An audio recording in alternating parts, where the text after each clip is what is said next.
ISF থেকে তৃণমূল এসেছি, খুব ভালো কাজ করি। দোয়া করো যেন মানুষের স্বার্থে কাজ করতে পারে। আলহামদুলিল্লাহ, আমি দোয়া করি মানুষের সাথে যেন কাজ হয়। মমতা ব্যানার্জি জিন্দাবাদ। যা করতেছে কোনো ফ্যামিলি বলতে পারবেন না যে আমি সাহায্য পাইনি। ভাঙড়ে তাহলে কি ও মমতা ব্যানার্জি জিতবে, যতই ওরা ভোটার কাটুক আর যাই করুক, ইনশাআল্লাহ জিতে যাবে মমতা দোয়া ব্যানার্জি। থাকলে মানুষের দোয়া থাকলে অবশ্যই তৃণমূল জিতবে। খুব ভালো কাজ, ধান্দাবাজ দল খুব ভালো হয়েছে। ধান্দাবাজে চলে যাবে। এবং ভিডিওটা আপনারা প্রত্যেকে দেখলেন এবং শুনলেন। ঘটনাটা হলো ভাঙড়ে যে ব্যক্তি গাড়িতে বসে আছে ওই ব্যক্তি আগে আইএসএফ করতেন। তো আইএসএফ করে দেখছে যে আমার পকেটে কোনো ধান্দা হচ্ছে না, আমি কিছু লুটে পুটে খেতেও পাচ্ছি না। এটা আইএসএফ দলটা তো একটা সততার দল। আইএসএফ দল হচ্ছে হক পথে চলে। আইএসএফ দল মানে একটা সত্য এবং জাতি ধর্ম বর্ণ নির্বিশেষে প্রত্যেক মানুষের হয়ে কাজ করছে। এতে কোনো আমাদের পকেট গরম হচ্ছে না। এই জন্য আইএসএফকে ছেড়ে দিয়ে সে অন্য দলে চলে গিয়েছে, শাসক দলের মধ্যে চলে গিয়েছে। তো ওই ব্যক্তিটা ভাঙড়ে যাচ্ছে, আর একজন বয়স্ক চাচা দুদিন বাদ দিয়ে মরে যাবে, এই বয়স্ক চাচা বলছে, কচি তুমি শাসক দলে চলে গিয়েছো, খুব ভালো করেছো। কেন? তো কারণ হচ্ছে যে মানে কি দিদি এত উন্নয়ন করেছে, এত মানে প্রকল্প দিয়েছে, কেউ বলতে পারবে না যে দিদির মানে উন্নয়ন কেউ খায় না। তা আমি বলবো যে বয়স্ক চাচাদানকে বলবো, তাহলে একটা হক আর বাতিল এই কথাটা কখনো উঠতো না, বুঝতে পারলেন? একটা হক আর বাতিল এই কথাটা কখনো উঠতো না। তাহলে হক হচ্ছে হক পথে চলতে গেলে, সততা নিয়ে চলতে গেলে অনেক কিছু বালা মুসিবত বিভিন্ন রকমের হয়। কিন্তু যদি একটা মানুষকে হক পথ থেকে যদি একটা খারাপ পথে আনতে যায়, তাকে মানে কি টাকা প্রলোভন দিয়ে, বিভিন্ন প্রলোভন দিয়ে তাকে খারাপের দিকে আনা যায়। তো এখানে আমি বলবো যে অনেক প্রকল্প দিচ্ছে, ওটা সমস্ত মানুষের জনগণের ট্যাক্সের টাকা, এখানে জনগণের মানে কি টাকা থেকেই মানে সরকার দিচ্ছে। এটা সরকার তো নিজে ঘর থেকে তো দিচ্ছে না। তা আপনি দেন দিনই দেখি যে আপনি নিজের মানে কি নিজের বাড়ির আবাদের টাকা থেকে আপনি দেন দিনই দেখি, আপনার যে ইনকাম আপনি করেন সেই টাকা দিয়ে দুটো মানুষকে দেন তো দেখি, কত বড় আপনার ক্ষমতা পারবেন? কোনোদিন পারবেন না। তো এটা হলো জনগণের ট্যাক্সের টাকা, জনগণের টাকা থেকে দিচ্ছে, ও সবাই পারে দিতে, এরকম সবাই পারবে। আগে যারা মানে কি সরকার গঠন করেছিল সেই সময় মানে কি এইসব জিনিসগুলো প্রজেক্টগুলো চালু ছিল না, কিন্তু এখন তিনি চালু করেছে। আগেকার সময় ডিজেল পেট্রোলের দাম, সারের দাম, আগেকার যে মানে কি যে জিনিস মূল্য যে জিনিস দাম ছিল তার তুলনায় এখন মানে 4 গুণ বেশি হয়ে গেছে। তো বিভিন্ন প্রকল্প তো দিবেই। তো এটা হচ্ছে যে আমি বয়স্ক চাচাজানকে বলবো, চাচা যে আপনি যে বলছেন যে আইএসএফ থেকে চলে এসেছে খুবই ভালো হয়েছে, তো আমরা বলবো খুবই ভালো হয়েছে। কারণ একটা মানে সত্য পথে চলতে গেলে, হক পথে চলতে গেলে অনেক একটা মানে সাহসের ব্যাপার আছে, মানে কি সব কিছু মানে মেনে চলতে হয়।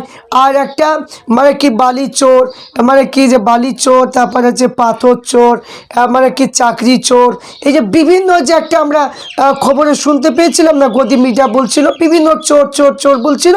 তো সেই দলে যেতে গেলে সেই দলে তার কোনো কিছু লাগবে না, তো সেই দলে মানে টেনে নেবে। কিন্তু এখানে স্বার্থ ছাড়া কোনো মানুষ ভালোবাসে না।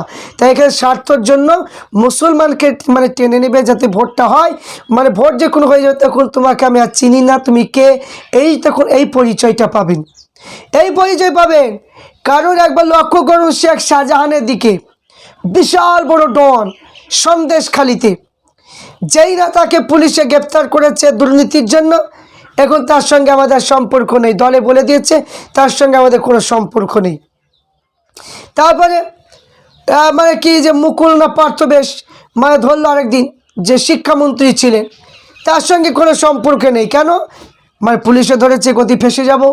তারপরে আপনার এই রকম করে যে যাদেরকেই ধরছে তাদের সঙ্গে সম্পর্ক শেষ হয়ে যাচ্ছে। তো এখানে একটি কথা মাথায় রাখবেন, এই যে হুমায়ুন কবির মহাশয় তিনি মসজিদ করছেন, তাকে দল থেকে সাসপেন্ড করে দিল।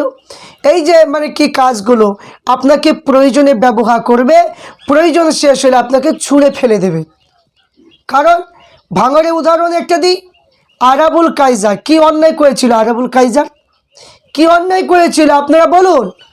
যারা ভাঙড়বাসী আছেন আপনারা বলুন যে আরাবুল এবং কাইজার আহমেদ এরা কি দোষ করেছিল যে ক্যানিংয়ের বিধায়ক শওকত মোল্লা সাহেবের সঙ্গে একসঙ্গে মিটিং করা সব কিছু করেছিল, হুঙ্কার দিয়েছিল, সেই মানুষ এখন আলাদা কেন? স্বার্থ শেষ, স্বার্থ নেই, তার জন্য তাদেরকে বাদ দিয়েছে। বুঝতে পারছেন কী পরিস্থিতি? তো এই বয়স্ক চাচাকে বলবো যে আপনি যে কথাটা বললেন আপনার মুখে ফুলচন্দন পড়ুক, আপনি যে কথাটা বললেন কথাটা একদমই মানায় না। কারণ আপনি একটা মুসলমান, একটা হক পথে চলবেন, মানে কি যে অন্যায়ের প্রতি আপনি রুখে দাঁড়াবেন, ন্যায়ের প্রতি থাকবেন। আপনি কি ভুলে গিয়েছেন আপনার বাপদাদা কবর যেখানে রয়েছে গোরস্থানে রেখে এসেছেন, সেই গোরস্থানগুলো 1 নম্বর খতিয়ানে চলে যাচ্ছে, আপনি কি জানেন? তো 1 নম্বর খতিয়ানে যাচ্ছে, মানে কি দিদি আমাদেরকে মিটিং করতে দেয়নি, বলেছে কি যে মানে দিল্লিতে গিয়ে করতে হবে, এবং যে এই যে কোনো কিছু হলে কোনো মানুষ বিপদে পড়ে গেলে জাতি ধর্ম বর্ণ নির্বিশেষে প্রত্যেক মানুষের পাশে দাঁড়াচ্ছেন। ভাইজান কি করেন আপনি বলুন তো, আপনি মানে কি চাইছেন আপনি একটু বলুন আপনি কি চাইছেন? এই যে যুবশ্রী যে একটা ভাতা বাহির করেছে যুবশ্রী, তাহলে আমি এই চাচাকে বলবো, আর যে গাড়িতে ভদ্রলোক আছে তাকে আমি বলবো, এই যে যুবশ্রী এই যে দিচ্ছে মানুষ বেকার যারা আছে তাদের জন্য, তাই তো? তো অনেক ছেলে মেয়ে, অনেকে গ্রাজুয়েট মানে পর্যন্ত পাস করেছে, গ্রাজুয়েট মানে পাস করা হয়েছে, অনেকে বড় মানে শিক্ষিত, মানে কি চাকরি পাওয়ার যোগ্য, সেই সমস্ত মানুষ তারা মনের দুঃখে নিজের মানে কি যে দুঃখকে বুকে রেখে তারা বিদেশে কাজ করতে গিয়েছে, পাইপ লাইনে কাজ করে, কেউ সাপ্লাই কাজ করে, কেউ মিস্ত্রি কাজ করে। তাহলে সেই ছেলেগুলো তাহলে শিক্ষার কি মূল্য থাকলো বলুন তো? এই জবাব কি দিতে পারবেন? এগুলো মানে কাদের জন্য?